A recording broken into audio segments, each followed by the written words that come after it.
ಇಂದಿನಿಂದ ಬಜೆಟ್ ಜಂಟಿ ಅಧಿವೇಶನ ಆರಂಭ. ರಾಜ್ಯಪಾಲ ತಾವರ್ ಚಂದ್ ಗೆಹ್ಲೋಟ್ರಿಂದ ಮೊದಲು ಭಾಷಣ. ಫೆಬ್ರವರಿ 16ಕ್ಕೆ ಸಿಎಂರಿಂದ ಬಜೆಟ್ ಮಂಡನೆ. ಕರ್ನಾಟಕದಲ್ಲಿ ಅಮಿತ್ ಶಾ ಸ್ಟ್ರಾಟಜಿ ವರ್ಕೌಟ್ ಆಗಲ್ಲ.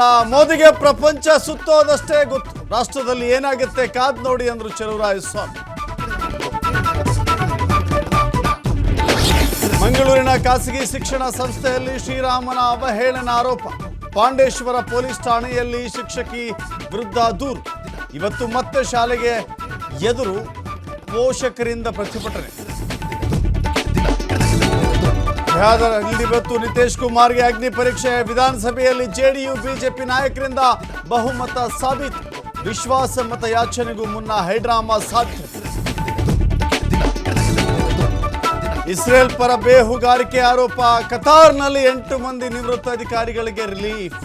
18 ತಿಂಗಳ ಬಳಿಕ ನೌಕಾಪಡೆ ಅಧಿಕಾರಿಗಳು ಭಾರತಕ್ಕೆ.